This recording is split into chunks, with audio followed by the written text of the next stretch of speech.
Well, hello. I planned this video for a while, holding off to avoid spoilers about my upcoming game, but now that's no longer a concern.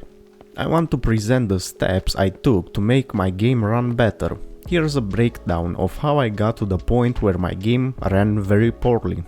I came up with an idea for a horror game that takes place in a wooded area. That's all I can say right now. First, I downloaded a bunch of assets from the marketplace and one of them got my attention, the Lookout Tower. I opened the demo map and I already liked what I saw. A nice landscape filled with a beautiful forest and paths. It was a perfect match for me because I suck at making landscapes. I started by adding details to the map and designing the level. After some time I decided it was time for a build. And then it went downhill. On my rig, which has an RX 6750 XT, I was getting an average of 60 FPS on medium, but I had constant drops to around 40. Now let's get to the optimization part. Be aware, some methods may not work for you or they might not fit your game. The first step was landscape. As you can see, the map is extremely big for my scope, as I didn't have any business placing points of interest that far away. Okay, the performance is around 60 FPS. Oh wait, let me make it full screen. 35 FPS. But this is in editor, so it's going to be slower. If I go up, you can see the size of the map, like what am I supposed to put here? So let's trim the forest just a bit on the edges and see what that gives us. Not that much, it's almost the same. But this is a small part of what I actually removed, so let me do that.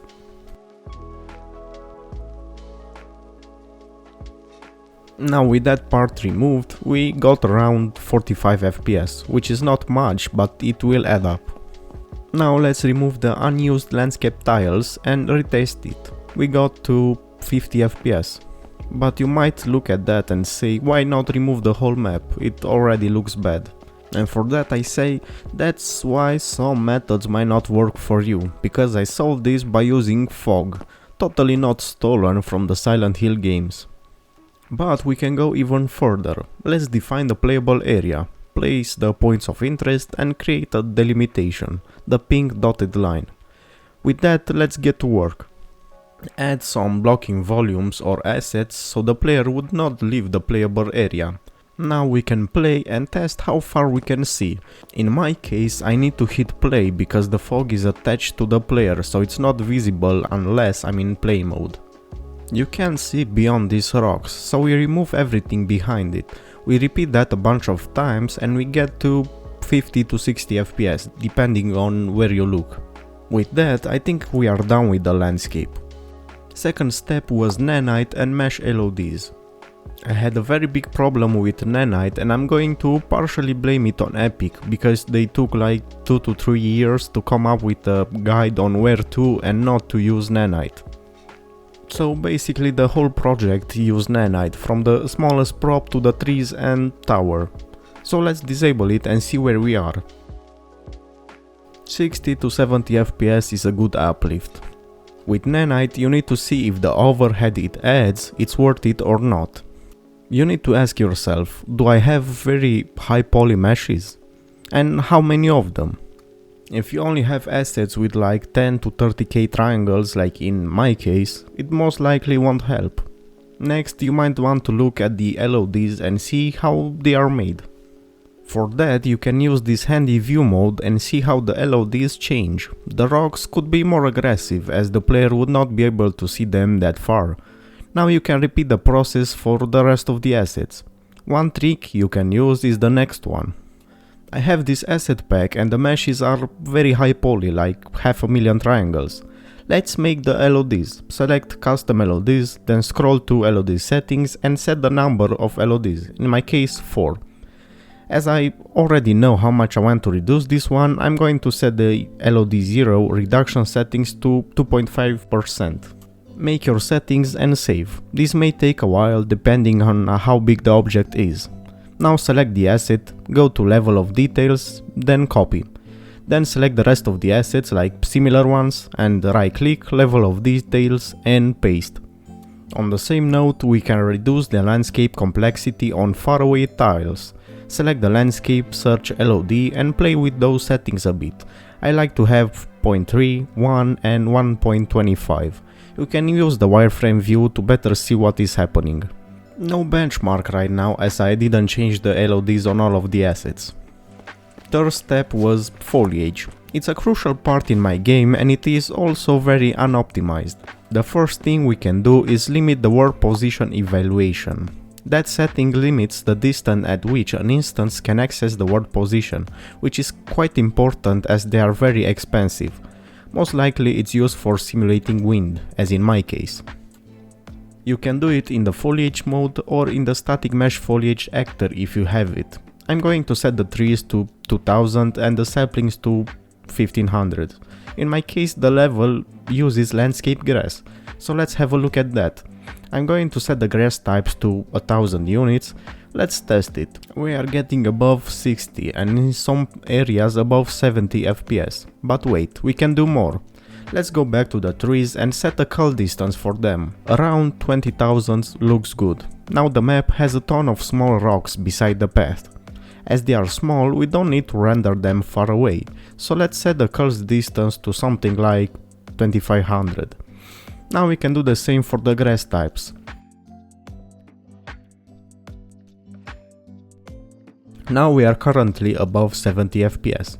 Also, I forgot to delete the mountains as we can no longer see them. Fourth step was object culling. We can test what objects we are rendering by using the freeze rendering command.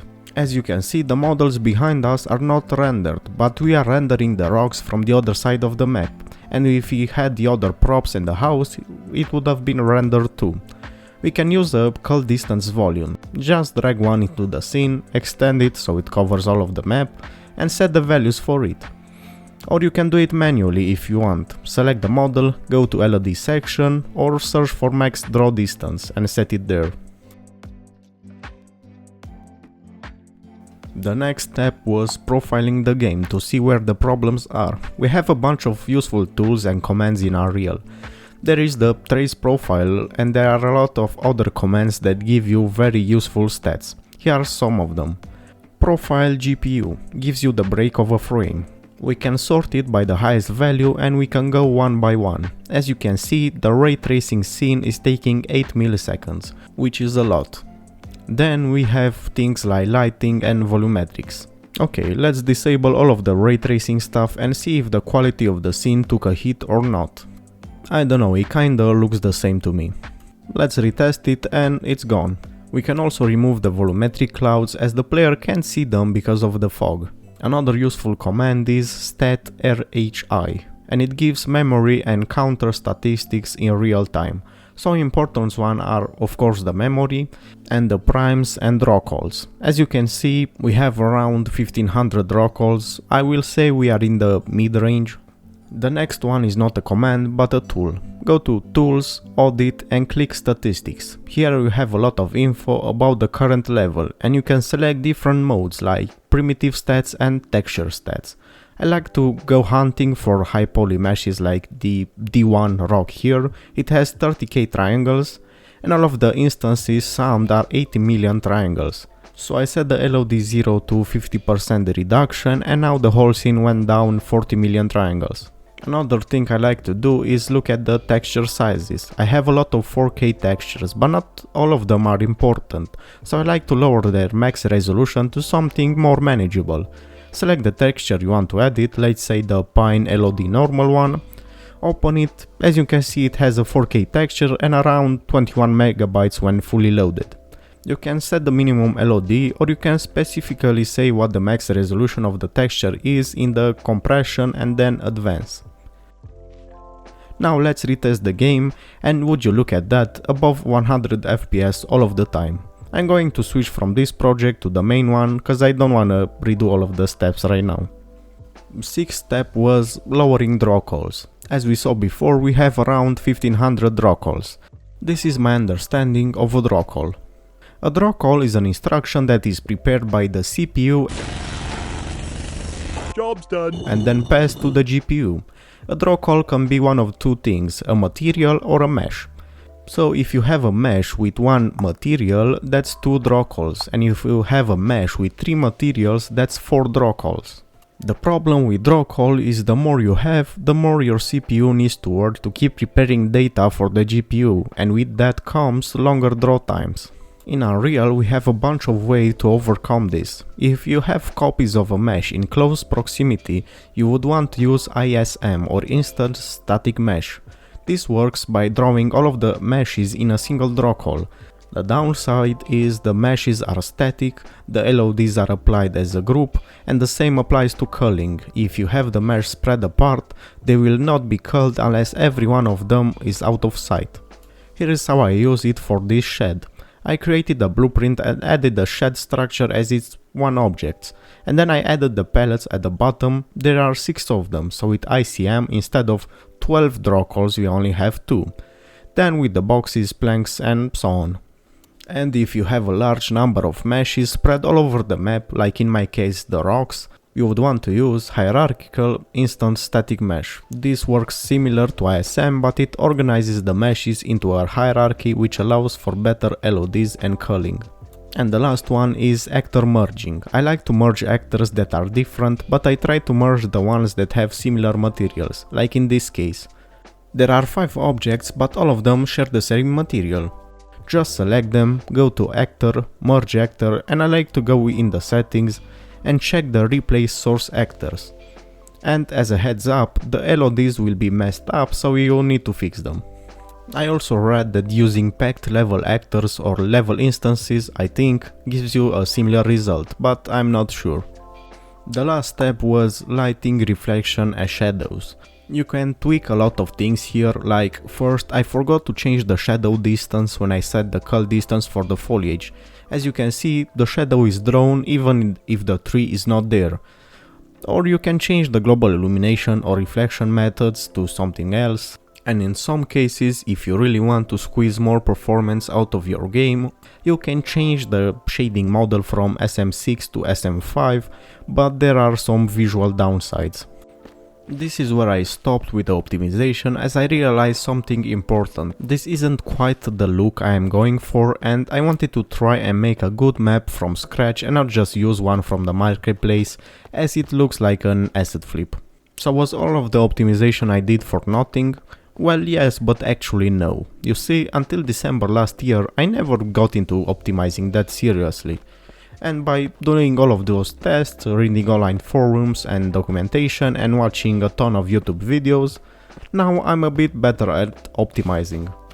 And at the same time I realized that optimizing this early in development is not good. I mean, half of the mechanics are not even in the game yet and the map is constantly changing. I will try to make more videos like this, but my main focus right now is to work on my game, as I don't want to release it in 2030.